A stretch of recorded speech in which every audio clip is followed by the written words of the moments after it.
नमस्कार दोस्तों, मैं आपका स्वागत करता हूं अपने YouTube चैनल केसी एस्ट्रोलॉजी में।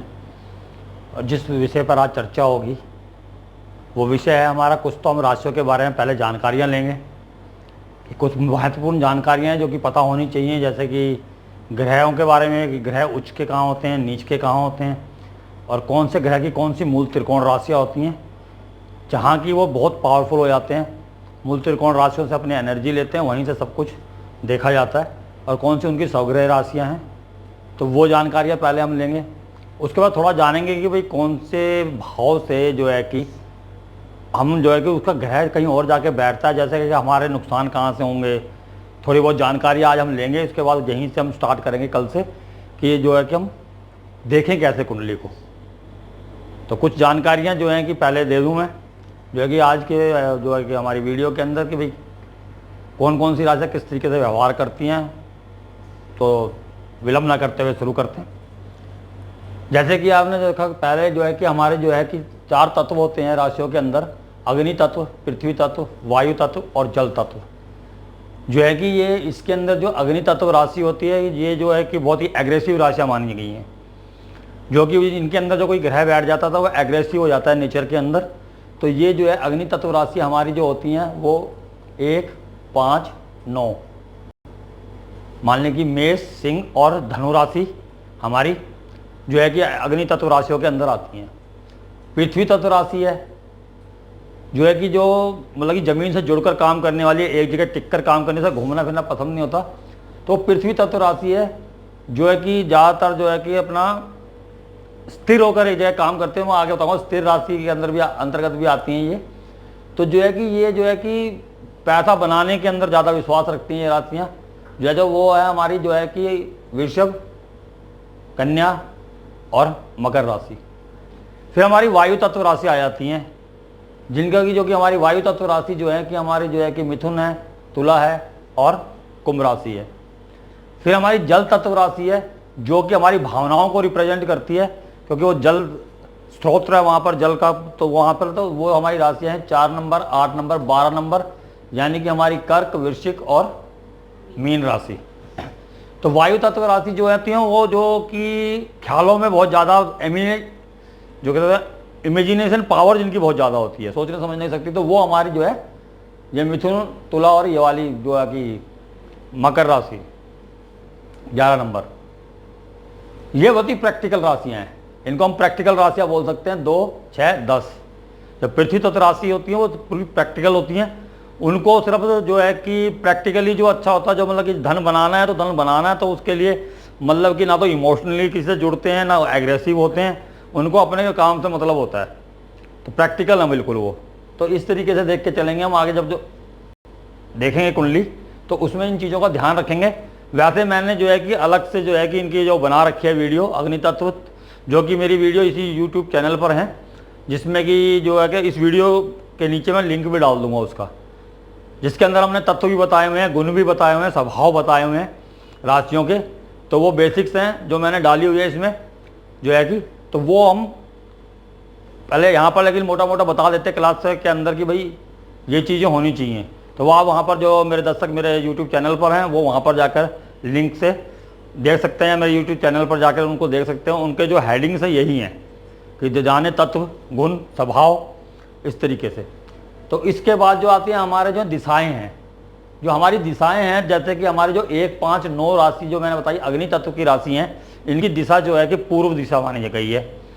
और जो है कि हमारे जो पृथ्वी तत्व राशि हैं उनकी जो है दक्षिण दिशा की राशियाँ मानी गई हैं वो। और जो वायु तत्व है वो पश्चिम दिशा की राशियाँ हैं। और जो है कि जल तत्व है वो हमारी उत्तर दिशा की राशियाँ हैं। ये हमारे जो प्रेडिक्शन करेंगे वहाँ पर ये जो चीज़ें हमारे इस काम आती हैं कि अगर कोई सज्जन जो है हमारे पास अपनी जन्म पत्रिका लेकर आते हैं, बोलते हैं यार मेरे को काम धंधा करना है, तो मैं किस दिशा में जाके काम धंधा करूँ कि मैं कामयाब हो जाऊँ। या कोई अपनी जो है कि लड़की या लड़के की जो जन्म पत्री लेके आता है कि इसकी शादी हम किस दिशा में से मतलब वर या वधू ढूंढें जिससे कि इनका जीवन बहुत अच्छा रहे।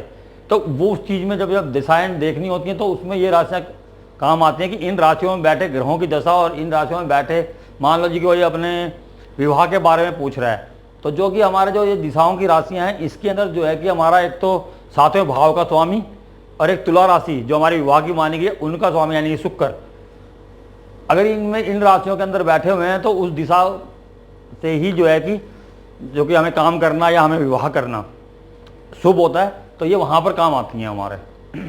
इसके बाद आती है हमारी चर, स्थिर और द्विस्वभाव राशि, जिसमें कि चर राशियाँ जो हैं हमारी 1, 4, 7, 10 जितनी भी हमारी जो अंदर चर राशि हमारी एक जो है कि 1, 4, 7, 10 जो हमारे केंद्र होते हैं, जो केंद्र भाव हमारे चर राशियाँ मानी गई हैं। चर राशि वाले जो लोग होते हैं वो जो घूमना फिरना ज़्यादा पसंद करते हैं और जो बाहर का काम है जो उनको ज़्यादा अच्छा लगता है और चेंज बहुत पसंद है उनको, कि चेंज होते रहने चाहिए ज़िंदगी के अंदर। वो जो कि एक जगह पे ज़्यादा देर काम करने पे बोर हो जाते हैं, चाहे वो उनका ऑफिस हो, चाहे वो घर में ज़्यादा दिन, जैसे अभी लॉकडाउन चल रहा है तो ज़्यादा दिन घर के अंदर बोरियत महसूस करेंगे वो। तो इस तरीके से उनको थोड़ा सा इंटरटेन चाहिए और एक कि कुछ उनको कोई काम होता रहना चाहिए, मतलब काम मिल रहा है तो फिर वो घर पे भी है ठीक है, काम करते रहना पसंद है उनको, यानी कि काम चलता रहना चाहिए, हाथ पर चलते रहना चाहिए। इसी तरीके से जो है कि हमारे जो स्थिर राशियाँ हैं 2, 5, 8, 11 ये हमारी स्थिर राशि हैं। स्थिर राशि को जो है कि काम जो है कि एक जगह पर टिक के काम करने का वो है, इनको जो चेंज है वो पसंद नहीं है। अगर उसे बोला जाए कि तुम्हें नौकरी से यहाँ से जो छोड़कर वहाँ अगर दूसरी जगह नौकरी करते हो, वहाँ आपको जो है कि ज़्यादा इनकम होगी या ज़्यादा हो, तो उनको परेशान हो जाएंगे क्योंकि उनको चेंज पसंद नहीं है, वो एडजस्ट नहीं कर पाते दूसरी जगह जाके। नहीं तो अपनी जगह पर तो वो ठीक है, जहाँ पर कर रहे हैं वहीं पर ही जो सालों काम करते रहेंगे वो खुश रहते हैं वहाँ पर, वहीं पर अर्निंग करते। जैसे हमारी यहाँ पर जो है कि जो पृथ्वी तत्व राशि है 2 नंबर और वो जो स्थिर में भी आती है, तो ये बढ़िया किस्म की राशि होगी, क्योंकि एक तो स्थिर यहाँ पर हो गई, पृथ्वी तत्व होगी, पृथ्वी तत्व का भी काम है कि एक जगह टिक के काम करना, और जो है कि ऊपर से स्थिर राशि हो गई। तो इस तरीके से हम जो इन तत्वों को मिला के आपस में स्वभाव को मिला के जो प्रेडिक्शन करते हैं, फलित करते हैं कि भाई किस तरीके से काम होगा, या आगे हम जब फलित कुंडलियाँ लगाएंगे तो उसमें अच्छी तरह से समझ में आ जाएगा फिर। तो आपको ये याद रखना चाहिए। तो जो मैंने ये नंबर लिखे हुए हैं 1, 2, 3, जैसे कि ये हो गया अपना मेष, वृषभ, मिथुन, कर्क, सिंह, कन्या, तुला, वृश्चिक, धनु, मकर, कुंभ, मीन। तो इसी तरीके से जहाँ पर भी ये नंबर लिखे हुए हैं वो राशियों के नंबर हैं, और राशि जो कि इनसे राशियाँ देखी जाती हैं। तो ये मैंने पहले आपको समझा ही दिया है कौन कौन सी राशि हैं, कहाँ कहाँ पर हैं। और अगर वैसे नहीं समझ रहे हो तो यहाँ पर मैंने लिखा भी हुआ है, ये हमारी राशियाँ लिखी हुई हैं, इसके आगे ये नंबर लिखे हुए हैं। जैसे कि मान लीजिए मेष राशि 1 नंबर है, वृश्चिक राशि 8 नंबर है, वृषभ 2, तुला 7। तो ये मैंने सामने सामने उसके लिख दिए हैं। तो यहाँ से आप नोट कर अभी भी देख सकते हो, जिस टाइम है या नोट कर सकते हो जिसका मतलब नहीं है पहले। तो ये मैंने राशियाँ लिखी हुई हैं, इनके स्वामी भी लिखे हुए हैं सामने कि कौन सी राशि के कौन से स्वामी है। तो जिस टाइम अभी बताऊँगा बाद में तो देखते कैसे, तो उसमें काम आएंगे ये। वैसे ये नोट होने चाहिए, जैसे कि यहाँ पर आपको मालूम होना चाहिए कौन से। ऐसी हमारी जो है कि ये मैंने बता दिया चर, स्थिर। इसके बाद आते हैं हमारा जो कि धर्म त्रिकोण, अर्थ त्रिकोण और काम त्रिकोण। द्विस्वभाव जो राशि होती है वो ये मतलब कि समझ लो कि जो दोनों तरफ का काम कर सकते हैं, वो दोनों स्वभाव हैं उसके अंदर। अगर तो उसको घूमने फिरने का काम मिल जाता है उसमें भी वो एडजस्ट कर लेते हैं। अगर चेंज होना है कहीं पर, काम चेंजिंग का है या जो कि एक जगह बैठने का है, तब भी वो एडजस्ट हो जाते हैं। तो ये इनका स्वभाव ऐसा है कि किसी में भी घुल मिल जाते हैं। तो इस इन राशियों के जो वो बंदे होते हैं जो मतलब कि वो समाज में बहुत जल्दी घुल मिल जाते हैं। जहाँ पर भी इस समाज में के अंदर जो अपना सोशल सर्कल होता है उसके अंदर भी बहुत जल्दी घुल मिल जाते हैं। तो ये जो चीज़, ये राशियाँ ये हमारी आज के जीवन के हिसाब से बहुत अच्छी हैं, जहाँ पर भी एडजस्ट हो जाती हैं। अब आते हैं कि जी धर्म त्रिकोण, अर्थ त्रिकोण, काम त्रिकोण और मोक्ष त्रिकोण। तो जो हमारी अर्थ त्रिकोण की राशि है वो 1, 5, 9 है, जो कि यहाँ पर हमारा 1, 5 और ये 9 ये त्रिकोण बन जाएगा ऐसे, 1 फिर 5वीं फिर 9वीं, यानी कि एक दूसरे से जो 5वें और 9वें में होती है, मतलब 5वें में गिनती करो आप, यहाँ से 5वां ये, यहाँ से 5वां ये, फिर यहाँ से 5वां ये। तो जो दूसरी राशि 5वें आती है उससे पहले 5, तो वो सारी त्रिकोण बनाती हैं आपस में। तो वो जो है कि यहाँ पर भी आप देख सकते हो, ये हम खुद हैं, ये हमारा बच्चे हैं, और ये जो कि हम खुद हैं तो ये हमारे पहले पिताजी हैं, तो पिताजी से हम हैं 5 नंबर, पिताजी के बच्चे हम हुए, फिर हमारे बच्चे ये हुए, पूरा सर्कल है ये जनरेशन का। तो उसी तरीके से अर्थ में सबका सर्कल बना हुआ है, ये त्रिकोण जो बने हुए हैं। तो इसी तरीके से जो है कि जो दूसरी है हमारी 2, 6, 10, तो 2, 6, 10 हमारी ये 2 ये 6 ये और 10 ये हमारे धन के स्थान है, कर्म स्थान है। यहाँ हम मेहनत करते हैं, यहाँ हमारा प्रोफेशन है, ये हमारा परिवार, जहाँ हम धन जोड़ते हैं। परिवार को तभी पाल पाओगे जब धन आएगा, तो वो धन इकट्ठा करने का, काम करने का और प्रोफेशन का जो है 2, 6, 10 राशियाँ हैं जो है ये काम धंधे में और धन की तरफ ज़्यादा खिंची रहती हैं। इनको धर्म से ज़्यादा मतलब अपने पैसों से मतलब होता है कि हम काम हो। तो मैंने यहाँ बताया था कि प्रैक्टिकल राशियाँ हैं, तो प्रैक्टिकल होने की वजह से जो ये इनको धन की ज़्यादा वो होती है। उसके बाद हमारे काम, हमारी इच्छाओं की राशि है। ये काम त्रिकोण जो बोला गया, काम त्रिकोण का मतलब जो हमारी काम की जो इच्छाएं हैं, जो हमारी जिनको हम पसंद करते हैं, हॉबी हैं, ये हमारी हॉबी की है, ये हमारी पत्नी का है, ये हमारे लाभ का है। तो ये चीज़ें तो जिनके प्रति आदमी ज़्यादा भागता है, लोग मतलब कि इच्छाएं होती हैं उनकी पूर्ति की। जैसे हमारा जो है ये हमारी कोई भी हॉबी है, खेलने की हॉबी है, बात करने की हॉबी है, कहानी लिखने की है, या कोई स्किल्स है हमारे हाथों का जो हमें बहुत अच्छी आता है, क्योंकि हाथों का स्किल्स भी यहाँ से देखा जाता है। तो ये जो चीज़ें हैं हमारी, जब भी जो हम हाथों से काम करते हैं बहुत अच्छा करते हैं, जिनका ये अच्छा बैठा होगा तो उनके अंदर कोई ना कोई स्किल ऐसा जरूर होगा जो बहुत अच्छा काम करते होंगे जिसके अंदर वो। तो इस तरीके से हमारे 3, 7, 11 की राशि हैं। ये हमारी मोक्ष की राशियाँ 4, 8, 12। ये इमोशनली राशि भी बोलते हैं इनको। ये जो कि हमारे 4 यहाँ पर, 8 और 12 ये हमारे सुख की है, सुख का स्थान है। ये हमारे गुरुदेव आध्यात्मिक का स्थान है, जो गुरु इसके मालिक हैं, जो हमारे काल पुरुष के अंदर। ये 8 नंबर की राशि जो गुप्त राशि है, बिल्कुल ही साधनाओं की राशि, तंत्र मंत्र की राशि है, तो जिससे हम सुख प्राप्त करना चाहते हैं। तो जब पहले हम ये देख लेते हैं कि भाई जो है कि जो अपने ग्रह हैं उनकी शव राशि और मूल त्रिकोण राशि कौन सी है। तो हमारा जो सूर्य है और चंद्रमा, इसको एक एक राशि मिली हुई है हमारे सौरमंडल के अंदर, बाकियों को 2-2 राशियाँ मिली हुई हैं। तो इनकी जो एक एक राशि मिली हुई है, तो वो सिंह राशि है सूर्य की, वही उसकी शव राशि मानी जाएगी और उसी में कुछ अंशों पे आके वो जो है कि उसकी मूल त्रिकोण राशि बन जाती है। तो अभी हम टेक्निकली बात पे नहीं जाते हैं, बाद में जैसे जैसे आगे बढ़ेंगे तो टेक्निकल भी देखेंगे। फिलहाल तुम्हें याद ये रखना है कि सूर्य जो है कि मूल त्रिकोण राशि वही है, वहीं से जो अपनी एनर्जी लेता है वो उसका पावर हाउस है। जो भी हम उनकी मूल त्रिकोण राशि हैं, उनकी पावर हाउस है, उनकी एनर्जी वहाँ से लेते हैं वो। तो जो अगर जो आपको कोई ग्रह देखना है, जैसे सूर्य, मंगल, बुध जो भी है, तो उनकी मूल त्रिकोण राशि देखिए, उन पर अगर पाप प्रभाव है तो वो अच्छा काम नहीं कर पाएंगे। ये इस तरीके से देखनी है हमें। तो चंद्रमा जो है उसकी कर्क, और जो है कि मूल त्रिकोण राशि भी कर्क ही है। अब मंगल की 2 राशियां हैं जिसके अंदर जो उनकी सब राशि तो दोनों गिनी ही जाएंगी, 1 और 8, लेकिन मेनली उनकी जो मूल त्रिकोण राशि बोली जाएगी वो 1 नंबर है। इसके अंदर कुछ हिस्सा होता है जो मूल त्रिकोण राशि में आता है। जब उसको मंगल वहाँ से 5वें हो, 9वें हो तो बहुत अच्छे काम करता है ये, या वहाँ पर अच्छे ग्रह बैठे हो। तो मेनली जो है मंगल का जो कोई भी चीज़ देखेंगे तो मेष जो है कि मेष राशि से देखेंगे। वह तो वो भी 8 नंबर की राशि भी मंगल की है, मंगल का ही उसका स्वामी होगा, काम भी मंगल वाले ही होंगे, लेकिन मेनली जो है कि मूल त्रिकोण राशि से देखा जाता सारा। तो इसको अब सिर्फ अभी याद कर लीजिए, जब आगे बताएंगे तो बताएंगे। तो बुध जो है, बुध की 3 और 6 राशि, जिसमें 6 राशि जो है वो उसकी मूल त्रिकोण राशि है और उच्च की भी है, वो बाद में बताऊंगा। उच्च की राशि भी वही है, एक ऐसा राशि यही है और एक ग्रह यही है जिसकी मूल त्रिकोण राशि और उच्च की राशि वही है, एक बुध। तो वो अपनी ही घर के अंदर ही उच्च का होता है, दूसरी जगह कहीं पर भी वो उच्च का नहीं होता। कोई बच्चा है दूसरे घर, उसको उच्च का होने ही नहीं देता, कोई उसकी बातें सुनता ही नहीं है, वहाँ उसको दूसरे के हिसाब से काम करना होता है। और जो है कि जो मतलब कि गुरु है, उनकी 2 राशियाँ जो है मीन और धनु। तो धनु उसकी जो है कि मूल त्रिकोण राशि है, मीन को शव राशि माना गया है उसका। इसी तरीके से शनि की 10 और 11 नंबर, 10 और 11, यहाँ 11 मटा कैसे दिया, 10 और 11 इसे मूल त्रिकोण राशि जो है शनि की जो है वो जो है कि मानी गई है हमारी कुंभ राशि। और जो है कि 10 नंबर जो राशि है उसकी सवग्रही राशि मानी गई है, और जो है 11 नंबर कुंभ राशि जो है उसकी जो है कि मूल त्रिकोण राशि मानी गई है।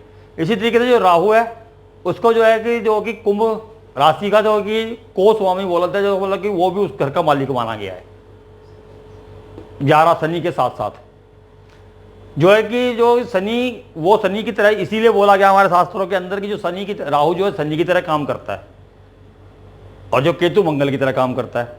क्योंकि केतु जो है कि मेनली जो जो 8 नंबर की राशि है जो हमारे मंगल की, उसका स्वामी जो है कि सब राशि केतु की मानी गई है। वो उसे मूल त्रिकोण राशि मांगो तो मूल त्रिकोण इसलिए नहीं दिए इनकी क्योंकि केतु जो है कि मंगल के हिसाब से काम करता है, या जिस कुंडली में जहां पर जिस राशि में बैठ जाता है उसके हिसाब से काम करता है। और ऐसे ही राहु, तो इनकी सब राशि ये है कि ये अपने 11 और 8 है, इनको ध्यान रखना है, ये अलग से क्योंकि ये राशियां तो शनि और मंगल की हैं लेकिन इनको भी दी गई हैं ये। अब आ जाते हैं इनके उच्च राशि और नीच राशि। जो उच्च राशि होती है वहां पर ये बहुत ही खुलकर काम करते हैं, बहुत ही अपने हिसाब से जो है कि उच्च फल देते हैं। सारे ग्रह अपने जो इनके कारतत्व होते हैं, जैसे सूर्य है वो जो है कि अपने जो है कि स्टेटस का मालिक है, गवर्नमेंट सर्विस का मालिक है, उच्च पद का मालिक है, पॉलिटिक्स का मालिक है। तो वहां पर अगर उच्च का है तो वहां पर आपको मान सम्मान देगा, ऊंचा पद देगा। इस तरीके से चंद्रमा मन का कारक है, पानी का कारक है, भोजन का कारक है, लेकिन स्टेटस का कारक भी है वो, क्योंकि ये दोनों जो हमारे सूर्य और चंद्र दोनों जो है इस कार्य को करते हैं। तो वो जो है कि इनके हिसाब से क्या है, जब ये अपनी उच्च राशि में होते हैं तो बहुत अच्छा फल देते हैं, और नीच राशि में होते हैं तो ये खुल के अपना फल नहीं दे सकते। ये नहीं कि फल नहीं देंगे, लेकिन वो अच्छे फल वो कम हो जाएंगे उनके, क्योंकि वो वहाँ पर कमज़ोर हो गए हैं, उनकी शक्तिहीन हो गई है, तो शक्ति इतनी ज़्यादा है नहीं उनके अंदर। तो इस तरीके से जो हमारा सूर्य का 1 नंबर उच्च की है और जो है कि 7 नंबर नीच की है, और जो है कि चंद्रमा की 2 नंबर की राशि वृषभ जो है कि उसकी उच्च की राशि और वृश्चिक नीच की राशि है। मंगल की जो है कि मकर राशि उच्च की है और जो कर्क राशि नीच की है। और इसी तरीके से जो है हमारे बुध है वो 6 नंबर ही उनकी उच्च की है, मीन राशि में आके वो नीच के हो जाते हैं। और जो हमारे गुरुजी हैं वो 4 नंबर राशि में चंद्रमा की राशि में आके उच्च के हो जाते हैं, और मकर राशि शनि के राशि में जाके नीच के हो जाते हैं। और ये इसलिए नीच के होते हैं, यहाँ पर 10 नंबर हमारे यहाँ आते हैं। जो हमारे गुरुजी हैं उनसे मेहनत का काम नहीं होता, उनसे बुद्धि का काम जितना मर्जी करा लो, मेहनत के काम में वो नहीं कर पाते, इसलिए वो वहाँ पर जाके नीच के हो जाते हैं, उनसे नहीं किया जाता वो काम, वहाँ पर वो असहज हो जाते हैं, काम करा नहीं जाता उनसे। तो इसी तरीके से जो हमारे शुक्र हैं वो हमारे 12वें घर के अंदर और 12 नंबर राशि के अंदर मीन की राशि में उच्च के हो जाते हैं। और हमारी 6 नंबर राशि है, और 6 नंबर राशि यहाँ आते जो हमारे इस हिस्से को रिप्रेजेंट करती है, इंटरसेन बोलते हैं, जो उसको हिस्से को रिप्रेजेंट करती है। तो वो वहाँ पर गंदगी सबसे ज़्यादा होती है, और वो शुक्र जो है उसको पसंद नहीं करता। तो शुक्र को गंदगी पसंद नहीं है, तो वो शुक्र हमेशा 12 नंबर में जो है उच्च का होता है। शनि जो है 7 नंबर में उच्च का होता है और 1 नंबर में नीच का होता है। ये बिल्कुल इसके अपोजिट है सूर्य के। और जो राहु है वो 3 में उच्च का होता है, 9 में नीच का होता है। केतु इसके उलट 9 में उच्च का होता है, 3 में नीच का होता है। तो इसको हम जो कि इस तरीके से अपना ले सकते हैं कि भाई जो है कि हमारा जो कि 2-2 के ग्रुप बने हुए हैं, ये सूर्य शनि। हाँ, सूर्य जो है कि 1 में उच्च का होता है, 7 में जो है कि नीच का होता है। ये 7 में उच्च का होता है और 1 में नीच का होता है। तो इन दोनों में शत्रुता भी है बहुत, लेकिन ये जो है कि मित्र ही हैं दोनों, मंगल और गुरु। लेकिन जो है कि ये यहाँ पर जो है कि हमारे उच्च के जो होते हैं 10 नंबर में होते हैं, और 4 नंबर राशि कर्क राशि में जो है नीच के होते हैं। और जो ये गुरु जी हमारे यहाँ 4 नंबर में उच्च के होते हैं और 10 नंबर के अंदर नीच के हो जाते हैं। तो ये ग्रुप बने हुए हैं जिससे आपको याद करने में आसानी होगी जो है कि। और ऐसे बुध है, बुध जो है कि 6 नंबर में उच्च के होते हैं और 12 में नीच के होते हैं। और शुक्र जो है कि 12 में उच्च के और 6 के नीच के हो गए। इसी तरीके से राहु केतु है, राहु जो है 3 में उच्च के होते हैं और 9 में नीच के होते हैं, और केतु जो है कि 9 में उच्च के होकर 3 में नीच के हो जाते हैं। तो ये इनके ग्रुप बने हुए हैं सारे, जिससे कि आप बहुत जल्दी से याद कर सकते हैं कि कौन सी चीज़ कहाँ पर उच्च और नीच होती है। तो इस तरीके से 5 नंबर राशि के अंदर कोई उच्च का नहीं होता, कोई नीच का नहीं होता, क्योंकि 5 नंबर की राशि सूर्य की है और वो राजा है। और राजा के दरबार में कोई भी आ जाए प्रजा, वो नीच महसूस नहीं करती, राजा उनकी पूरी बात सुनता है। और वो भी उनके आगे जो बड़े सम्मान से खड़े रहते हैं, उच्च के नहीं होते, राजा से ऊपर अपने आप को समझ नहीं सकते, तो वहाँ पर अपने शांति से खड़े रहते हैं, जो काम उन्हें बोला गया वो करते हैं। तो जब भी कोई सिंह राशि के अंदर कोई भी ग्रह आता है वो किसी की कुंडली में, तो वो बहुत ही अच्छा फल देता है। वो समझ लो कि वो फल तो मिलेगा ही मिलेगा उसे, क्योंकि राज दरबार के अंदर है, तो उसका जो मेनली काम है वो मिलेगा मिलेगा। तो सिंह राशि के अंदर कोई भी ग्रह हो तो बहुत अच्छी होती है, किसी कुंडली हो। अगर सिंह राशि के अंदर कोई ग्रह बैठा तो जिंदगी में उसे कुछ ना कुछ तो स्टेटस कहीं ना कहीं तो मिलना है, क्योंकि सिंह राशि हमारे सिंहासन की राशि है, राजा की राशि है, तो वहाँ मिलना ही मिलना है। तो जो जिनकी कुंडली में ये मिलता है सिंह राशि के अंदर कोई ग्रह, और बहुत ही ज़्यादा प्रबल हो जाती है, बहुत अच्छा फल देती है वो सिंह राशि के अंदर बैठे हुए ग्रह, क्योंकि वो राजा के वहाँ पर कोई नीच नहीं है, सब अपना काम कर सकते हैं जो भी है। और एक जो है कि हमारी 8 नंबर की राशि है, जहाँ पर उच्च का कोई नहीं होता ग्रह, मंगल की राशि है, दूसरा है मंगल का, वो जहाँ गंदगी ज़्यादा होती है, तो अंदर का जो दलदल बोला गया वो वाला पानी है, वो वहाँ कोई भी जाके राजी नहीं होता, वो गंदी जगह है। वहाँ अगर चंद्रमा जाता तो नीच का हो जाता है, बाकी तो बच के निकलते हैं, लेकिन चंद्रमा अगर उस जगह जाता है बहुत ज़्यादा अनकंफर्टेबल फील करता है, बहुत ही डिप्रेशन में आ जाना, मतलब इस तरीके से बहुत गंदा फील करता है वहाँ पर 8 नंबर में। और इसी तरीके से 8 नंबर घर के अंदर भी आ जाए चंद्रमा तो बहुत ज़्यादा खराब रिजल्ट देता है कुंडली के अंदर। अगर उसका जो मंगल अगर सही जगह पे ना बैठा हो तो और ज़्यादा खराब हो जाता है। तो इसी तरीके से जो है कि ये 2 राशियाँ हैं, एक 11 नंबर है शनि की, तो हमारे 3 ग्रह ऐसे हैं जहाँ पर जो है कि मंगल के में तो फिर भी शनि जो अपना चंद्रमा नीच का हो जाता है, सूर्य के में कोई नहीं होता, तो वहाँ पर भी 11 नंबर राशि जो शनि की कर्म फल दाता है, जब जज के सामने आप बैठते हो तो वहाँ पर कोई उच्च नहीं होता और कोई नीचे नहीं होता, क्योंकि जज ने जो फैसला देना है जो है कि जैसे अब सूर्य का बोला दरबार के अंदर जो आ गया सबको बराबर मिलना है, किसी को डरने की जरूरत नहीं, सब बराबर है वहाँ। तो ऐसे ही जब दंड नायक के सामने जाते हैं, जो कि जो हमारा दंड नायक बोला गया, कर्मफल दाता बोला गया शनि, तो वो भी सबको बराबर देखता है, वो उसके कर्मों से जानता है कि किसने क्या किया, उसके हिसाब से दंड देगा। तुम कितने भैया सात्विक हो, कितने वो, उससे उसे कोई मतलब नहीं। तो पूजा पाठ बहुत करते हो लेकिन गलत काम करते हो तो दंड तो मिलेगा आपको। पूजा पाठ आप जितने मर्जी करते हो तो आपको उसमें जो है कि सूर्य भी नहीं बचा पाएगा, क्योंकि वो उसका एरिया है दंड देने का। तो इसीलिए जो ये उसकी मूल त्रिकोण राशि है वो, उसमें भी उसे कोई किसी को वो उच्च का या नीच का नहीं होने देता, सब बराबर है वहाँ। तो इसी तरीके से जो है कि हमारे 5 नंबर और 11 नंबर, और मजे की बात है ये आमने सामने आती हैं और कट्टर शत्रु हैं एक दूसरे के।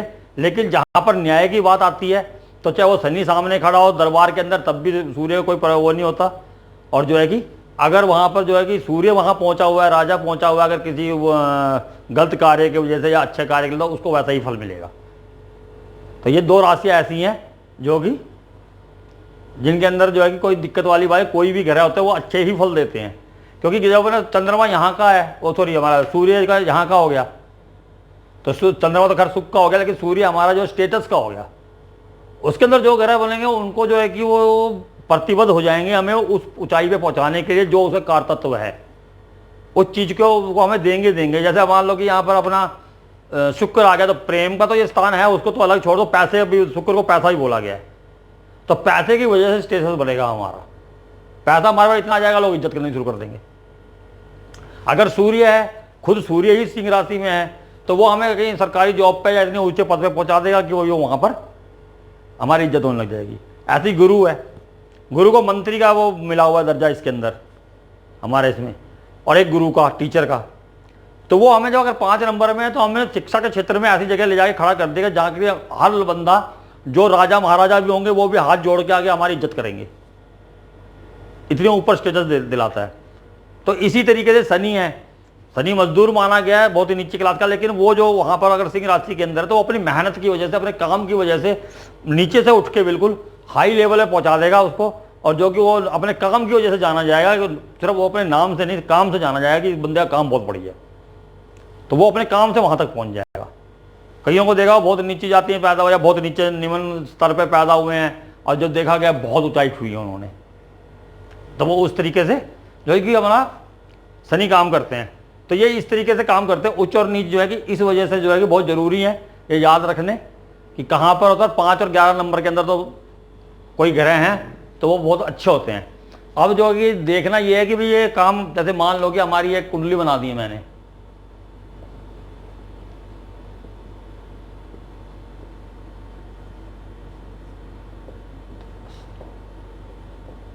अब आपने देखना कि भाई धन कहाँ से आएगा, हमारे को धन कहाँ से मिलेगा, तो ये सबकी जगह से धन खर्च कहाँ होगा, ठीक है। तो जहाँ पर भी मान लीजिए कि अगर तो मान लो ये चंद्रमा है, कर्क राशि होगी, इसका स्वामी हो गया चंद्रमा, चंद्रमा जाके यहाँ बैठ जाता 2 नंबर में, वो कहीं पर भी हो, चंद्रमा अगर 2 नंबर के अंदर वो उच्च का हो गया, तो इस कुंडली के हिसाब से अगर मेष लगन की कुंडली है तो इसके हिसाब से वो चौथे घर का मालिक हो गया, यानी कि भूवि भवन, उसका मालिक हो गया और वो उसका हो गया, तो इस बंदे को जो है कि पैसा आएगा कहाँ से? जब यहाँ पर कोई ग्रह आ जाता तो वो आएगा कहाँ से? वो आता है। तो वो पैसा कहाँ से आएगा? जमीन जायदाद के काम से, उससे वो पैसा बहुत ज़्यादा बनाएगा। और अगर यही जो कि मान लो जी शुक्र यहाँ पर अगर राशि परिवर्तन बन जाता तो वो तो कोई दिक्कत नहीं है, बहुत अच्छा माना गया हमारा, आगे जब योगों में चर्चा होंगे। लेकिन अगर शुक्र यहाँ आ जाता है मान लीजिए आपके, तो आपका धन जो है कि मकान बनाने के अंदर, अपनी माता को सुख देने के अंदर, गाड़ियाँ खरीदने के अंदर, वहाँ आपका ज़्यादा पैसा खर्च होने वाला है।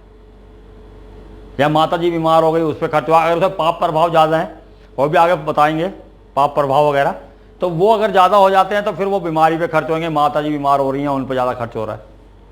लेकिन अगर वो सही है तो आप मकान बना रहे हो, यानी कि इस घर के अंदर जो भी काम हो रहे हैं उस पर ज़्यादा खर्च होगा आपका। ये देखने का तरीका है कि भाई कुंडली कैसे देखी जाए, तो वो इस तरीके से देखा जाता है। अब इसको हमें यहीं पर ही आज विराम देते हैं। जैसे मान लो एक और ले लेते हैं, अगले चैप्टर में जो है कि यही सारी चर्चाएं होंगी। यहाँ पर ग्रह कोई नहीं रखे जाएंगे, सब जो कुंडल ब्लैंक चार्ट के ऊपर हम ये देखेंगे कि भाई क्या क्या चीज़। अब मैंने यहाँ पर जो कुछ नहीं बना रखा कहाँ क्या है, उसमें जो पहले हम चर्चा करेंगे वो ग्रह भी नहीं लेंगे, वैसे ही बात करेंगे। जैसे मान लो मेष लगन की कुंडली है तो ये क्या क्या काम कर सकता है, क्या क्या इसका स्वभाव होगा, इस सिर्फ चार्ट से हम बता सकते हैं। जैसे कि वो जो है कि रिस्पॉन्सिबिलिटी बहुत ज़्यादा लेगा। जैसे मान लो यहाँ पर मेष राशि है, यहाँ पर सिंह राशि है, जो सिंह राशि रिस्पॉन्सिबिलिटी वाली लेने वाली राशि है। तो जो मेष राशि वाले होंगे वो जो रिस्पॉन्सिबिलिटी जो है कि अपनी प्रेमिका की, अपने बच्चों की रिस्पॉन्सिबिलिटी जरूरत से ज़्यादा लेंगे। तो इस तरीके से हम डिसाइड करेंगे इसको। तो आज के लिए मेरे हिसाब से हो गया है, ये तो मैंने बता ही दी है, उच्च नीच मैंने बता दिया है।